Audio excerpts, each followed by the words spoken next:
Assalamualaikum warahmatullahi wabarakatuh. Salam sejahtera buat kita semua. Om Swastiastu, Namo Buddhaya, salam kebajikan, Rahayu. Berjumpa kembali dengan kami di Sobat BNN Kota Surabaya.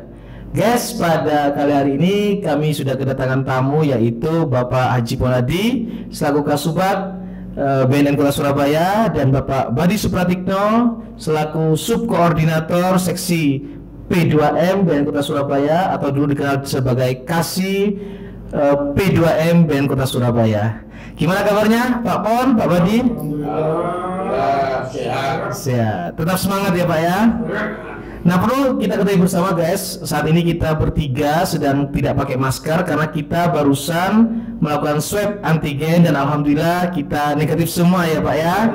Alhamdulillah. Dan baru dalam 1 minggu ini kita juga sudah melakukan vaksin booster, vaksin yang ketiga. Insya Allah kita walaupun dalam kondisi PPKM level 3 BNN Kota Surabaya, tapi kita insya Allah dalam kondisi aman.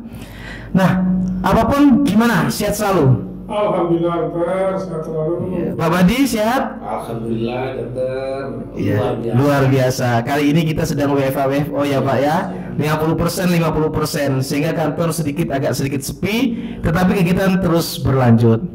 Nah, guys, kali ini kami menghadirkan dua narasumber kita karena beliau berdua ini insya Allah di tahun 2022 ini akan menghadapi masa purna tugas. Dan nanti kita akan mencari tahu bagaimana sih pengalaman beliau selaku yang paling senior lah, yang paling dituakan di BNN Kota Surabaya, paling lama juga di BNN Kota Surabaya. Mungkin beliau berdua ini juga merupakan salah satu orang yang merintis saat berdirinya BNN Kota Surabaya. Apa Pak Nadi, kalau boleh tahu sudah berapa lama Pak di BNN Kota Surabaya? Mulai 2012 berarti sampai sekarang sudah hampir 10 tahun. 10 tahun bergabung di BNN Kota Surabaya. Kalau Pak Badi bergabungnya tahun berapa? Sama tahun 2012. Tahun 2012 bergabung di BNN Kota Surabaya. 2 bulan. Selisih 2 bulan saja. Duluan siapa? Duluan Pak Ponadi. Duluan Pak Ponadi bergabung di BNN Kota Surabaya. Nah, kalau Pak Ponadi ini pertama kali Pak jadi aparatur sipil negara tahun berapa? Tahun 1987 kan? 87. Ya, tepatnya tanggal 1 Maret 1987. 1 Maret 1987. Berarti kalau dihitung sampai tahun 2022 sudah berapa tahun pengabdiannya Pak?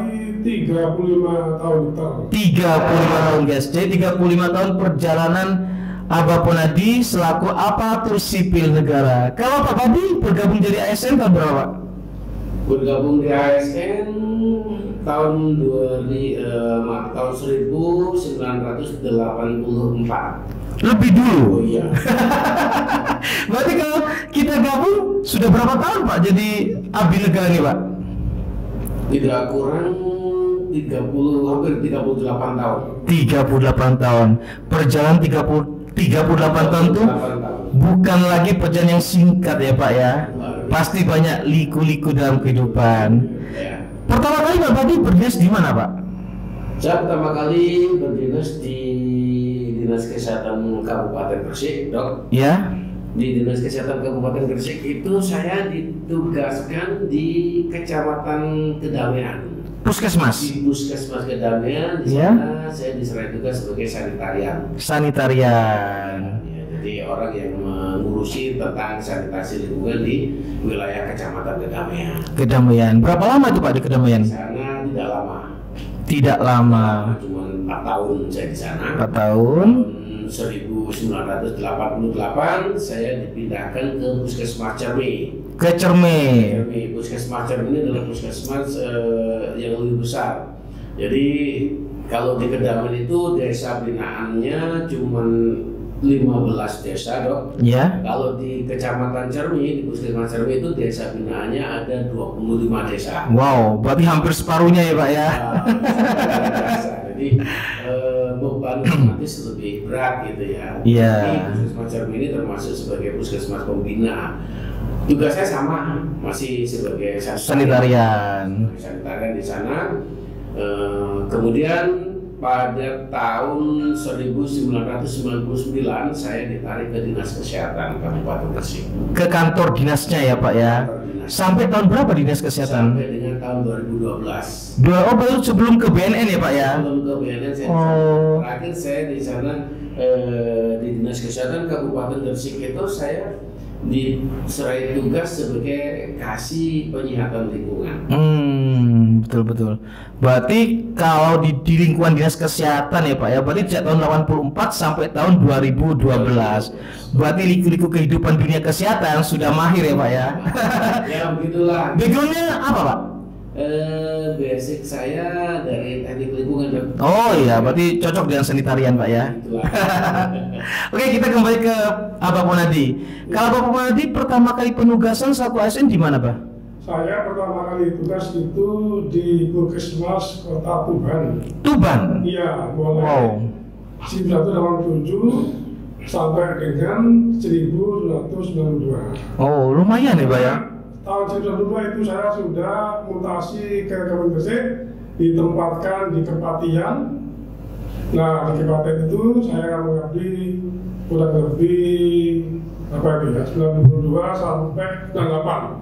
Tahun juga di Dinas Kesehatan Kabupaten Gresik. Dari dinas dari Tuban tuh Dinas Kesehatan juga. Iya, di Puskesmas juga. Puskesmas. Dari Kabupaten Tuban mutasi ke Kabupaten Gresik. Sampai tahun 98 di Kepatihan. Di Kepatihan sampai 92 betul. Tahun 1992. 92 terus di Ketubannya itu 87 sampai 92. Oh. 92 itu sampai 98 itu di Pumas Kepatihan. Setelah itu mutasi lagi ditarik ke Akper Kabupaten Gresik. Okay. Itu mulai tahun 1998 itu di Akper Kabupaten Gresik. Di situ saya sebagai kawan pegawaian. Setelah itu saya ingin mengabdi ke Surabaya.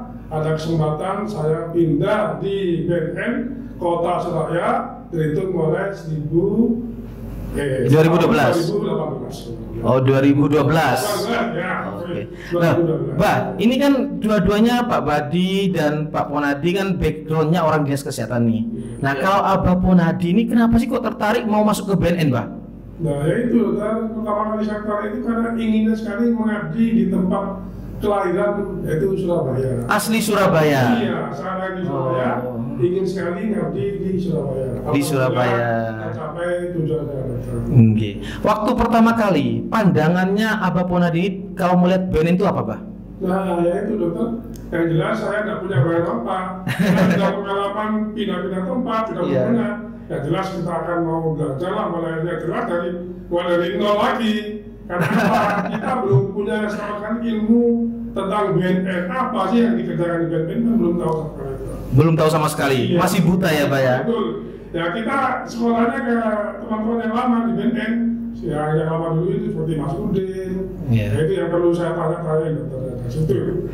Karena kalau kita lihat di di historinya BNN kan BNN itu lahir tanggal 22 Maret tahun 2012. Nah ini kan kita 22 Maret tahun 2022 itu merayakan HUT BNN yang ke-20.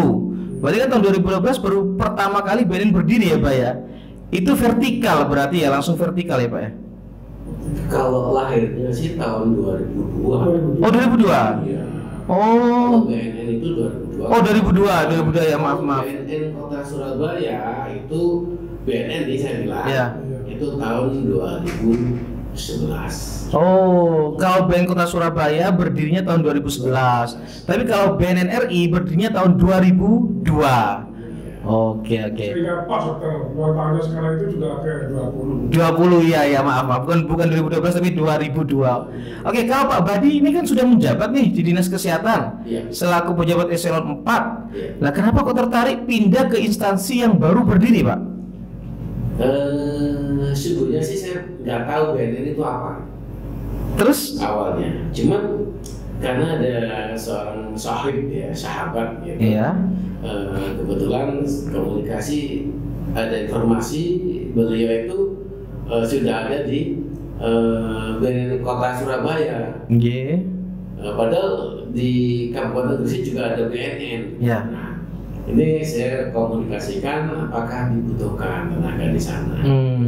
Jelas cita-cita saya bukan saya mau jadi pejabat, bukan. Tapi yang jelas saya itu sudah sejak lama itu kepingin mengabdi di tanah kelahiran saya. Juga orang Surabaya Pak Badi ya? Saya kelahiran Surabaya. Wow. Jadi kesempatan untuk masuk ke Surabaya itu tidak kunjung saya dapatkan, walaupun beberapa orang teman sekolah dulu itu ada di Surabaya. Nanti kan coba carikan informasi, tapi akhirnya nggak dapat juga. Memang pada waktu itu susah deh masuk. Berarti benar ya Pak ya, katanya pepatah itu lebih baik hujan batu di negeri sendiri daripada hujan emas di negeri orang. Beliau berdua ini sudah melalang buana bertahun-tahun, berpuluh-puluh tahun di daerah lain, tapi ujung-ujungnya di mendekati masa pensiun 10 tahun sebelum pensiun hanya mengabdikan dirinya di tanah kelahirannya itu di kota Surabaya. Dan alhamdulillah bisa mau selesai ya Pak ya. Kalau ada satu ya catatan di sini Dok, yang agak nyeleneh gitu pada saya. Saya cuma ingin di mindset ya, saya ingin menggantikan sisa pengabdian saya sebagai ASN ya di tanah kelahiran saya. Tapi saya tinggal di Kabupaten Gresik. Oh gitu? Iya, jadi kenapa Pak? Ya karena rasa cinta tanah kelahiran itu kuat banget. Di Gresik itu saudara-saudara saya sudah lama ya Pak ya. Di kota Surabaya saudara-saudara saya satu tanah kelahiran. Tanah kelahiran. Jadi saya punya dua nasionalisme. Saya Surabaya. Pak Badi berarti kan sudah 10 tahun nih di BN Kota Surabaya. Pasti banyak cerita ya Pak ya. Luar biasa. Nah, sukanya apa Pak sebelum ke dukanya? Kalau suka sih pasti banyak, ada susah sih ceritain sukanya. Malah lebih banyak sukanya daripada dukanya. Begitulah. Wow, luar biasa. Kalau misalkan banyak dukanya, ngapain 10 tahun dari Gresik ke sini saya tiap hari. Oke. Bagi saya luar biasa, walaupun nih kalau misalkan nanti mesti pertanyaannya ke dukanya gitu ya. Iya. Kalau dukanya sih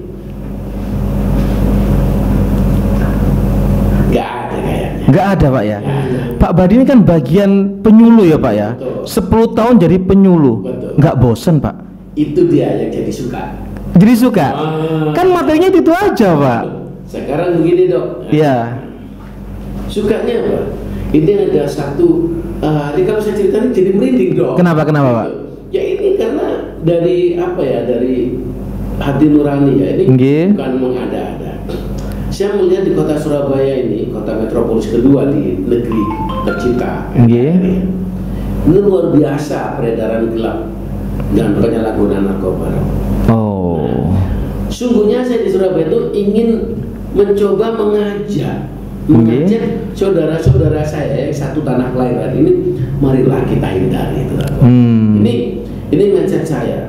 Ya, mindset saya. Saya tidak ingin berbla-bla berandai-andai. Jangan cuma ingin ngajak itu.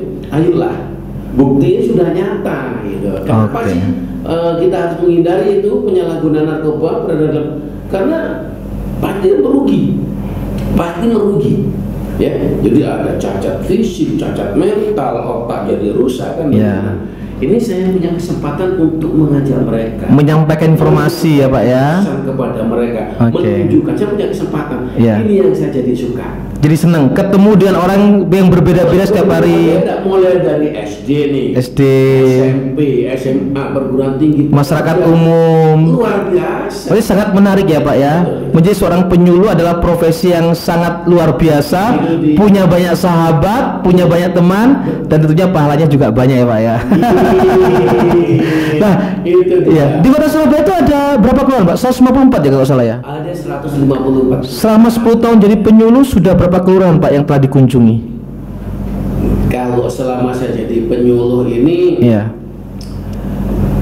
saya kalau jujur ya, 154 ini belum semua. Belum semua. Loh, kendalanya apa Pak? Nah ini dia Dok, bikin saya malu aja Dok. Nah, ini kan dukanya, ini kan sukanya ya Pak Murad ya. Kenapa?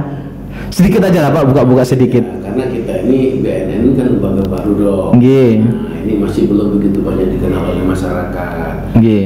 Anggaran yang tersedia untuk kita bekerja Ya. masih minim. Masih minim. Masih minim. Nah ini Ya. sebetulnya kita ini butuh uluran tangan dari pemerintah kota nih. Oh, sinergitas. Gitu. Oke. Tapi apakah belum ditemu? Saya sudah temui. Nggih. Secara langsung maupun tidak langsung Nggih. dari pemerintah kota. Nah, tapi saya masih belum menjangkau di seluruh kelurahan yang ada Kelurahan. di Surabaya. Pak Badi ini panglimanya penyuluh di BNN Kota Surabaya. Jadi sisa-sisa waktu ini tinggal berapa bulan sih, Pak? Tinggal menghitung juga, kalau dihitung tinggal 118 hari. Oh, 19 hari, berarti 3 bulan ya, Pak ya. Ini berarti nanti Pak Badi beri kenang-kenangan bagaimana penerusnya Pak Badi ini bisa menjangkau di kelurahan-kelurahan. Kan itu, Pak ya. Itu dia. P2M kan juga pembentukan kader ya, Pak ya. Ya, betul. Kalau boleh tahu kader relawan yang sudah terbentuk sudah berapa ribu atau ratus orang, Pak? Sungguhnya dok, kalau Ya. saya mengatakan untuk membentuk kader relawan gitu ya, itu kalau dihitung 1000 udah lebih dok.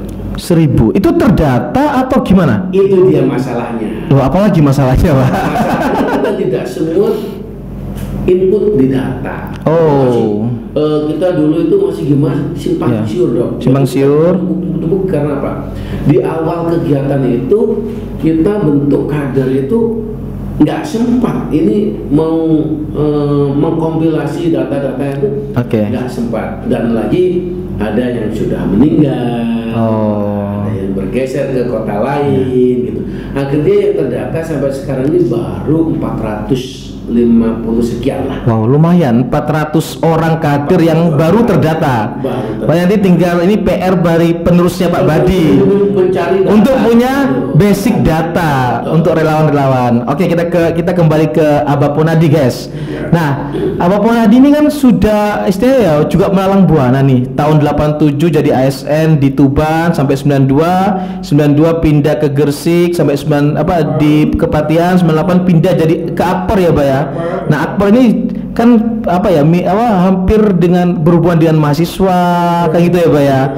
Nah, kan sudah nyaman lah, posisi nyaman karena tiap namanya di universitas tuh biasanya jauh lebih enak ya, Pak ya, daripada di dinas-dinas itu. Dan tamunya pun juga jelas ya, Pak ya, mahasiswa yang masih muda-muda, energik dan luar biasa. Nah, kenapa nih kok tertarik ke BNN?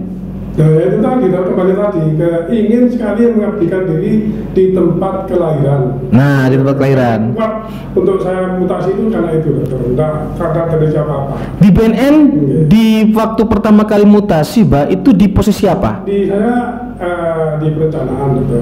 Perencanaan, berarti yang merencanakan, guys, yang merencanakan kegiatan BNN Kota Surabaya selama 1 tahun ya, Pak ya? Iya, selama setahun. Berarti otaknya BNN di Abah Ponadi, guys. Nah, boleh cerita, Pak? Boleh cerita sedikit? Ini kan Abah kan mengawali dari staf ya, Pak ya? Iya. Staf di BNN, kemudian jadi Kasubag Umum. Kasubag Umum kalau di BNN Kota Surabaya, istilahnya orang nomor 2 di BNN Kota Surabaya. Itu banyak sukanya atau dukanya, Pak? Wah, alhamdulillah banyak suka, dokter. Yang jelas kita banyak. Ini bukan karena kita podcastnya di studionya BNN loh, Pak ya? Iya, enggak. Ini benar.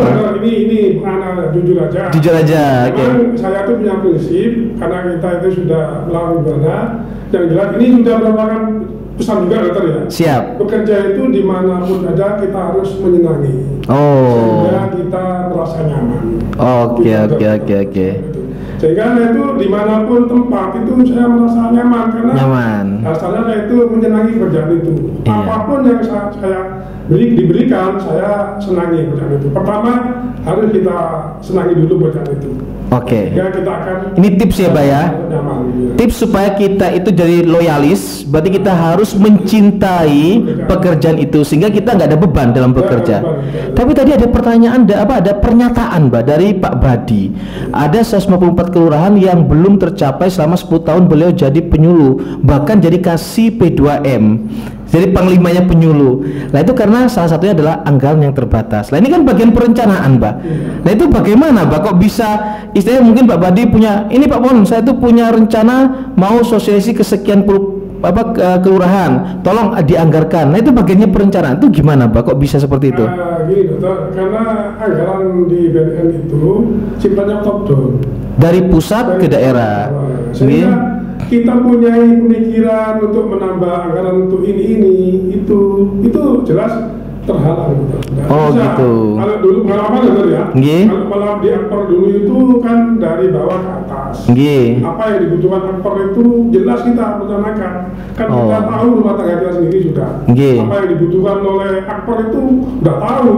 Jangan kita buat RW itu suka-suka udah apa aja yang dibutuhkan, sehingga kita dapat mengusulkan anggaran itu sesuai dengan kemauan kita, sesuai dengan kebutuhan kita itu. Kalau di Kementerian Pusat berarti dari pusat turun ke bawah, jadi Iya, betul. bagian umum hanya tinggal membagi-bagikan dan melakukan pengawasan gitu ya Pak ya. Sudah dicanangkan oleh pusat. Berarti masuk salah satu kendala. Terus inovasi Pak, inovasi kan katakanlah oke lah ini anggaran terbatas ya Pak ya. Terus sementara kebutuhan masyarakat seperti penyuluhan dan sebagainya kan mungkin pasti banyak ya Pak ya permintaan Pak Badi ya dari masyarakat. Itu dari bagian untuk inovasinya atau istilah itu lobbying lah, itu sejauh mana usaha seperti itu Pak? Ya itu jelas kita memakai inovasi dari apa itu yang jelas kita harus bisa mengembangkan apa yang sudah kita ada. Itu sehingga apa kita tidak akan Iya, kita tidak akan mengolok-olok apa yang sudah ditentukan oleh pusat. Oke. Berarti tetap ya Pak ya, artinya pinter-pinternya bagaimana bagian perencanaan itu menata budget mungkin yang terbatas, tapi minimal lah bisa memuaskan masyarakat walaupun tidak semuanya. Ya, kita ke Pak Badi dulu. Pak Badi, ini pesannya Pak untuk ASN baru ya kan, bagaimana caranya untuk mewujudkan ya kan ASN yang profesional yang bisa menghadapi tantangan. Monggo Pak Badi. Kalau saya sih singgunya sederhana, tapi kadang-kadang orang pemikirannya ke ini terlalu gitu ya. Tapi enggak, tetap pesan gitu. Saya akan pesankan ini. Yang satu seperti yang disampaikan oleh Pak Dipo nanti tadi, cinta itu pekerjaan. Cinta, oke. Cintai itu pekerjaan. Kalau sudah mencintai pekerjaan nggak ada halangan apa-apa. Nah, tapi karena ini orang ini bekerja, kok kerja lupa sama anak sama istri sampai begitu nggak pulang-pulang. Nah, ini kan nggak mungkin ya. Nggak mungkin. Nah, paling ya mesti pulang. Cuman ketika kita sudah mencintai pekerjaan, konotasikan apa yang kita lakukan itu adalah ibadah kita kepada Allah. Oke. Jadi apa yang kita kerjakan itu semata-mata ibadah kita kepada Allah. Gaji rezeki itu sudah diatur. Oke, terima kasih Bapak Punadi, Pak Badi yang setelah menyiapkan waktunya untuk kita berbincang-bincang. Guys, pesan yang terpenting dari kedua senior kita yang tahun ini tinggal hitungan hari akan menghadapi masa purna tugas adalah cintailah pekerjaan kita dan cintailah produk-produk Indonesia. Seperti itu ya Pak. Nah, tujuannya apa? Kalau kita cinta terhadap pekerjaan, secara otomatis kita akan merasa nyaman dengan pekerjaan kita. Kalau sudah cinta, sudah nyaman, tentunya profesionalitas akan tercapai. Terima kasih ya Bapak Punadi, Pak Badi atas kehadirannya. Mohon maaf telah mengganggu waktunya, dan kita berjumpa lagi guys di acara podcast yang akan datang. Wassalamualaikum warahmatullahi wabarakatuh.